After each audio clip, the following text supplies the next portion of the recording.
नमस्कार, वंदे मातरम. मी हर्षल देव आज इटलीमध्ये आहे आणि इटलीमध्ये आल्यानंतर ज्या माणसाच्या शोधात मी होतो त्याचा पुतळा आता माझ्या मागे आहे. भारतात आपण सर्रास ज्याला जोसेफ मॅझिनी असं म्हणतो, पण खरखर त्याचा उच्चार हा जोसेफ मॅझिनी नसून जोसेपे मॅझिनी असा आहे. इटलीमध्ये आल्यावर याच्याविषयी मी जेव्हा शोधत होतो, याच्याविषयी माहिती इथल्या लोकांकडून घेत होतो, त्यांच्याकडून मला उच्चार मिळाला जोसेपे मॅझिनी. सावरकरांनी सुद्धा जोसेफ मॅझिनीचे जे लेख हे मराठी भाषांतरित केलेत किंवा त्याचं आत्मचरित्र हे जे मराठीत भाषांतर केलं, त्याचं जे पुस्तक सावरकरांनी निर्माण केलंय त्याच्यामध्ये सुद्धा जोसेफ मॅझिनी असंच नाव सगळीकडे, पण खरं नाव त्याचं जोसेपे मॅझिनी असं त्याच्या नावाचा उच्चार आहे.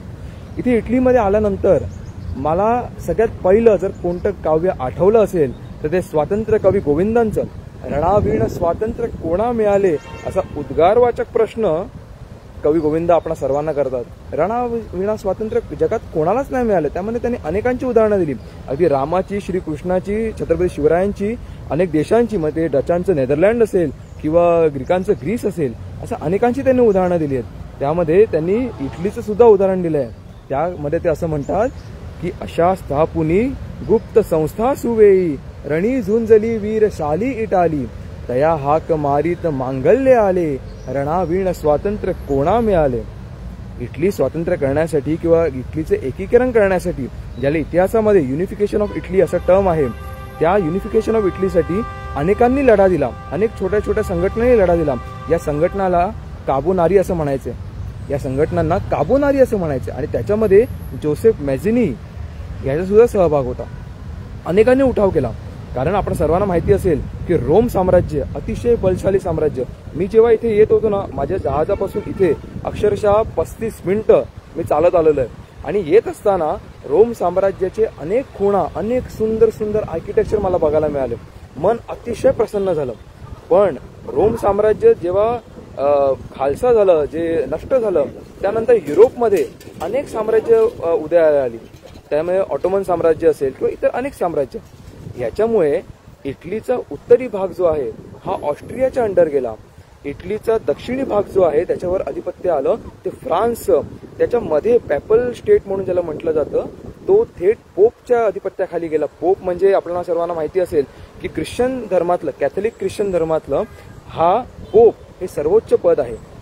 आणि त्यानंतर सार्डिनिया आणि पिडमॉन्ट हे जे दोन भाग आहेत हे इटलीच्या राजाच्या अधिपत्याखाली राहिले. त्याचं नाव विक्टर इमॅन्युएल II. अशा 4 भागांमध्ये इटली, संपूर्ण इटली हा विभागला गेला. इटलीचा नकाशा जर आपण बघाल ना, तर मला तो बघून आपल्या भारताची आठवण येते. आपल्या भारताला जसं उत्तरेला हिमालय आहे, पूर्व, पश्चिम आणि दक्षिणेला हे सागर आहेत. गंगासागर झालं आपलं सिंधू सागर झालं किंवा हिंद महासागर. भूमातेच्या चरणतला तुझे धुता मी नित्य पाहिला होता, हे जे सावरकर म्हणतात ना, तो खालचा हिंद महासागर किंवा हिंदू महासागर.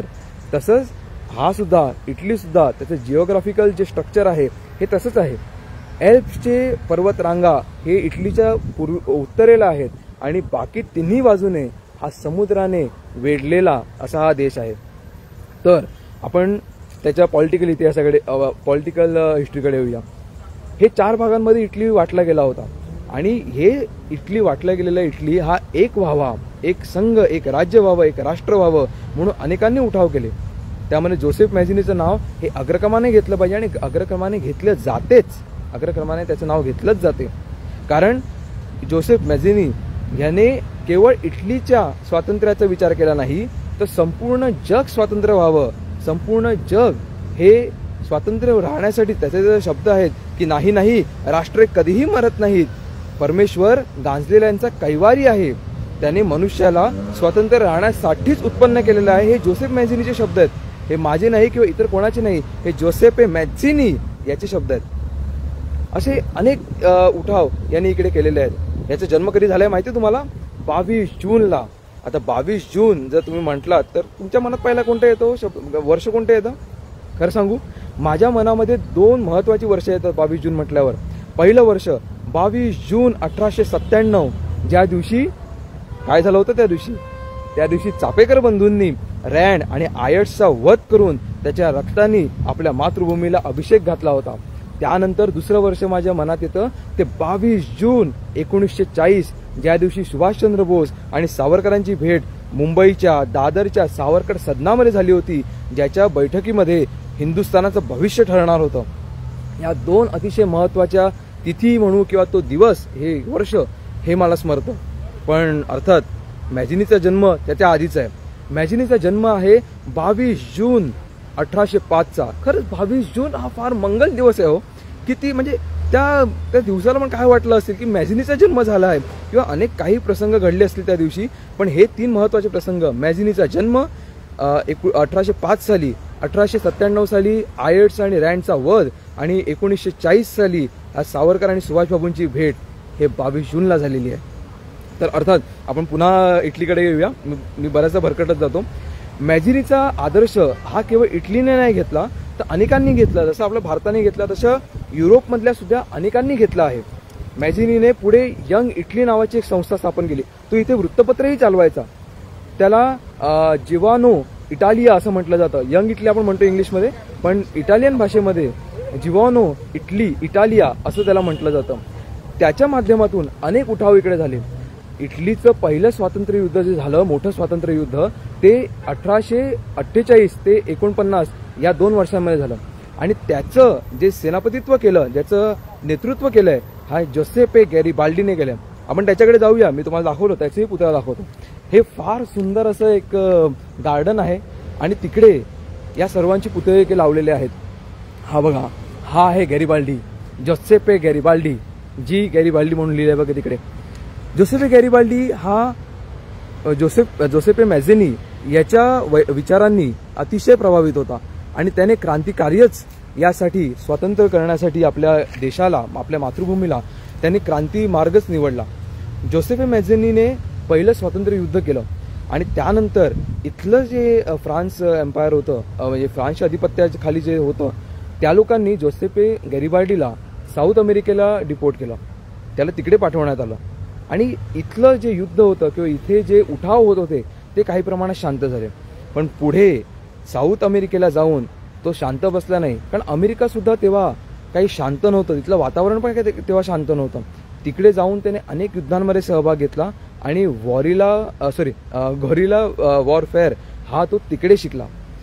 हा तिकडे असताना इथे इटलीमध्ये काय सुरू होतं, क्रांतिकार्य तर शांत झालं होतं. पण क्रांतिकार्य जरी शांत झालं असलं तरी या इटलीचं नेतृत्व किंवा इटलीच्या स्वातंत्र्याचं जे कार्य आहे ते कावोरच्या खांद्यावर आलं. कावोर हा सुद्धा या युनिफिकेशन ऑफ इटलीमधला अतिशय महत्त्वाचा व्यक्ती आहे. त्याने डिप्लोमॅटिक पद्धतीने हे काम सुरू केलं. डिप्लोमॅटिक पद्धतीने काम सुरू केलं म्हणजे काय हो, तर युद्ध न करता ऑस्ट्रियाशी आणि फ्रान्सशी बोलून आपण आपलं स्वातंत्र्य कसं प्राप्त करू शकतो याचा विचार कावोर करत होता.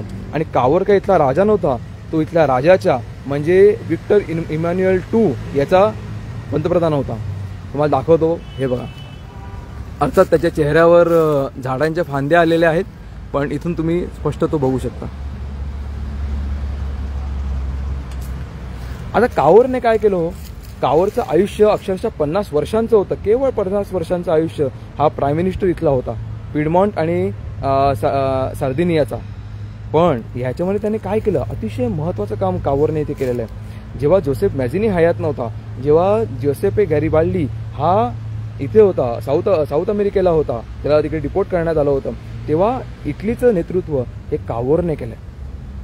फ्रान्स, ब्रिटन आणि ऑटोमन एम्पायर यांचं आणि रशियाचं युद्ध सुरू झालं होतं. त्या युद्धाचा फायदा घ्यावा, कारण त्याच्यामध्ये सार्दिनियाचा किंवा पिडमॉन्टचा काही संबंध नव्हता, पण त्या युद्धाचा फायदा घेऊन आपण आपलं स्वातंत्र्य प्राप्त करावं असं कावोरने ठरवलं. आणि त्यासाठी त्यांनी फ्रान्सला सपोर्ट केला. रशियाचा पराभव झाला, आणि त्या पराभवानंतर एक मीटिंग घेण्यात आली. त्यामध्ये सगळेच खुश होते ना, आमचा विजय झाला म्हणून. आणि त्यामध्ये इथला जो इटलीचा प्रतिनिधी होता तो कावोर होता त्या मीटिंगमध्ये. त्या कावोरने त्या मीटिंगमध्ये आपल्या इटलीच्या स्वातंत्र्याची गोष्ट केली. आणि तेव्हा खुश होऊन फ्रान्सचा जो राजा होता नेपोलियन बोनापार्ट नाही बरं का, नेपोलियन III ऑस्ट्रियाच्या विरुद्ध जाऊन इटलीला उत्तर इटली घेण्यासाठी, म्हणजे या लोकांना उत्तर इटली काबीज करण्यासाठी मदत केली. आणि त्याचा फायदा घेऊन उत्तर इटली आता इटली एकीकरणाचा किंवा युनिफिकेशन ऑफ इटलीचा एक महत्त्वाचा भाग तिकडे संपन्न झाला. आता अजून 2 भाग बाकी होते. एक पेपल स्टेट जिकडे थेट पोपचं राज्य होतं आणि दक्षिण इटली जिकडे फ्रान्सचं राज्य होतं. आता इकडे काय करणार? तेव्हा गॅरिबाल्डी हा दक्षिण अमेरिकेवरून सार्दिनियाला आला होता. त्याला भेटून कावर म्हणाला की तू दक्षिण इटलीवर हल्ला कर, जिकडे फ्रान्सचं राज्य आहे. त्याने हल्ला केला, युद्ध केलं. युद्धामध्ये तो जिंकला. त्यांनी दक्षिण इटली जिंकली. पण आता दक्षिण इटली फ्रान्सची आहे, तर फ्रान्सला आता कसं मनवायचं? तर फ्रान्सला काही कळण्याआधी, म्हणजे फ्रान्सच्या राजाला नेपोलियन III काही कळण्याआधी कावर त्याला म्हणाला, तुम्ही मला फक्त परमिशन द्या, मी तिकडे जाऊन या बंडखोरांना तिकडून हकलून लावतो. अरे तूच सांगितलं होतं ना गॅरिबाल्डीला तिकडे जायला. पण हे राजकारण असतं. म्हणून म्हटलं ना, डिप्लोमॅटिक पद्धतीने जरी कावर काम करत असला ना, तरी त्याला शस्त्राची मदत घ्यावीच लागली. अशा स्थापुनी गुप्त संस्था सुवेई, रणी झुंजली वीरशाली इटाली, तया हाक मारीत मांगल्य आले, रणावीण स्वातंत्र्य कोणालाच नाही मिळालं. हे आपल्याला पण कळायला पाहिजे होतं, पण अर्थात जाऊ दे, तो विषय वेगळा. तर असे या सगळ्या गोष्टी घडत होता. कावोर दक्षिण इटलीला गेला, त्याने तिथून बंडवाल्यांना हकलून लावलं. पण हकलून लावून उपयोग काय? राज्य तर स्वतःकडेच ठेवलं, इटलीकडेच ठेवलं, फ्रान्सला तर काही मिळालं नाही. पण फ्रेंच सैनिक जे होते ते रोममध्ये होते, किंवा पेपल स्टेट आपण ज्याला म्हणतो तिकडे होते. कारण फ्रान्स हा कॅथलिक पंथाचा देश आहे. त्यामुळे थेट जर पोपवर आक्रमण केलं तर ते फ्रान्सला ललकारण्यासारखं होतं. त्यामुळे सगळं शांत होतं. आणि त्यामध्येच कावोरचा मृत्यू झाला. 1861 साली कावोरचा मृत्यू झाला. जोसेपे मॅझिनी नाही, काउंट कावोर नाही, गॅरिबाल्डी नाही, तर आत्ता सगळं जे खांद्यावर आलं ते इथल्या राजाच्या, म्हणजे विक्टर इमॅन्युएल II याच्या. त्याने काय केलं असेल? तो शांत होता. त्याने पूर्ण इटली जे काही आपल्या अधिपत्याखाली होतं तो सांभाळायचा प्रयत्न करत होता, ते सांभाळत होता. आणि तेव्हाच फ्रान्सचं दुसऱ्या देशांशी युद्ध सुरू झालं. आणि तेव्हा फ्रान्सने आपलं सैन्य जे पेपल स्टेटमध्ये होतं ते पुन्हा बोलवलं. आणि त्या गोष्टीचा फायदा घेऊन हा विक्टर इमॅन्युएल II यांनी पेपल स्टेटवर आक्रमण केलं. आणि पेपल स्टेटसुद्धा इटलीचा एक महत्त्वाचा अंग झालं. या सगळ्यामध्ये या 4 जणांचा फार फार महत्त्वाचा भाग आहे. 1805 मध्ये मॅझिनीचा जन्म झालाय. 1815 मध्ये हे छोटे छोटे उठावांना सुरुवात झाली, ज्याला काबोनारी या संघटनेला म्हणतात. 1815 मध्ये 1815 ते 1871 या जी काही वर्ष होती, 60 किंवा 50-60 वर्ष, यामध्ये इतकी काही उलथापालथ पूर्ण जगातच म्हणा घडत होती. 1919वा आणि 20वा हे जे शतक आहे हे पूर्ण जगासाठी एक रिफॉर्म एज होतं, किंवा एका क्रांतीचं एक युग होतं आपण म्हणू. त्यामध्ये तो कावोर, तिकडे तुम्हाला कावोरची मूर्ती दिसते, हा जोसेपे गॅरिबाल्डी. आणि हा जो आहे या सगळ्यांमधला मास्टर माइंड म्हणू, किंवा ज्याने बेस निर्माण केला. म्हणून तर सावरकर म्हणतात ना की जोसेपे मॅझिनी हा इटलीमधला रामदास आहे, आणि रामदास हा भारतामधला जोसेपे मॅझिनी आहे. यांनी काय केलं तर संपूर्ण देश एक करण्याचा प्रयत्न केला. संपूर्ण देशाचं वैचारिक मंथन निर्माण केलं, घडवून आणलं. आणि त्यामुळे आज सगळे एक आहे. जोसेपे मॅझिनी ते इतकं म्हणतो, मी आज जोसेपे मॅझिनीला का मानतो इतकं? कारण त्यांनी फक्त स्वतःच्या स्वातंत्र्याचा विचार केला नाहीये, त्यांनी अवघ्या जगाचा, सावरकर म्हणतात ना, हो उनिया मुक्त स्वतः करीन मुक्त ती जगता, ममतेच्या समतेच्या सुजन रक्षणाला. हा विचार कुठून आहे? आपल्याकडून तर आहेच, पण जोसेपे मॅझिनी हा सुद्धा सावरकरांचा एक अतिशय महत्त्वाचा प्रेरणास्त्रोत होता. जसे महाराज होते, जसे इतर सगळे होते, तसे जोसेपे मॅझिनी सुद्धा सावरकरांचा एक प्रेरणास्त्रोत होता. त्याच्या यंग इटलीच्या प्रेरणामधून, फक्त त्याच्यातूनच नाही, पण तेही एक कारण होतं जे सावरकरांनी अभिनव भारतची स्थापना केली, एक गुप्त संस्थेची स्थापना केली, ज्याचे ब्रांचेस, ज्याचे शाखा केवळ भारतातच नाही तर अन्यत्र इतर देशातही उघडल्या गेल्या. केवळ सावरकरच नाही तर मॅझिनीकडून अनेक देश प्रभावित होते. जर्मनीमध्ये तशा गुप्त संस्था निर्माण झाल्या, इतर देशांमध्ये तशा गुप्त संस्था निर्माण झाल्या. त्याच्या मागचा मोठा प्रेरणा जी होती ती मॅझिनीची होती, निसंशयपणे.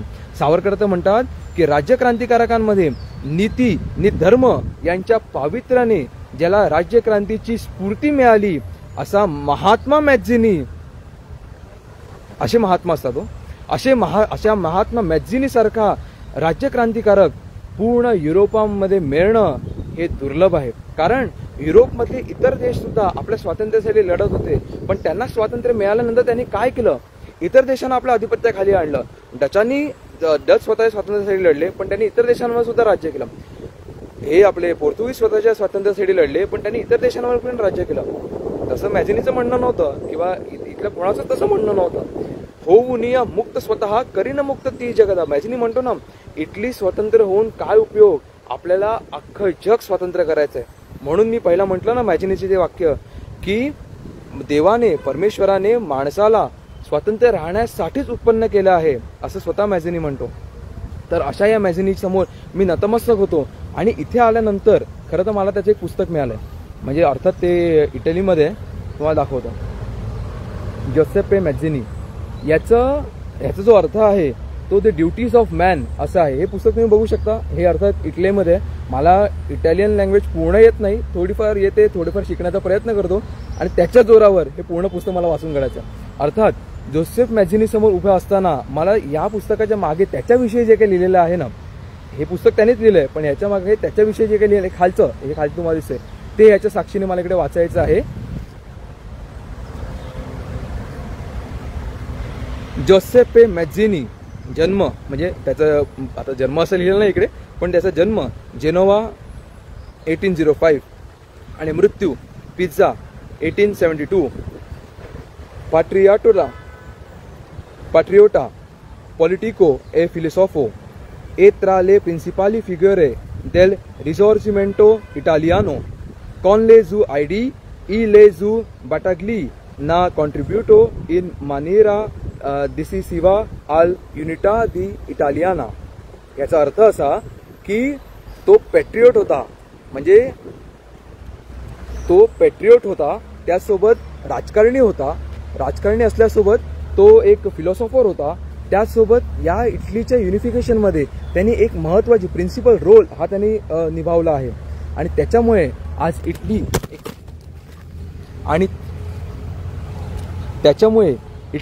आज एक संघ राज्य म्हणून आपला दिसते. त्याला वंदन करतो. इथून सर्व इटलीच्या क्रांतिकारकांना वंदन करतो. आणि ज्यांनी ज्यांनी संपूर्ण देशाचं, संपूर्ण जगाचं एक स्वातंत्र्याचा विचार केला किंवा स्वप्न पाहिलं, त्या सर्वांना इथून वंदन करतो. नमस्कार. वंदे मातरम.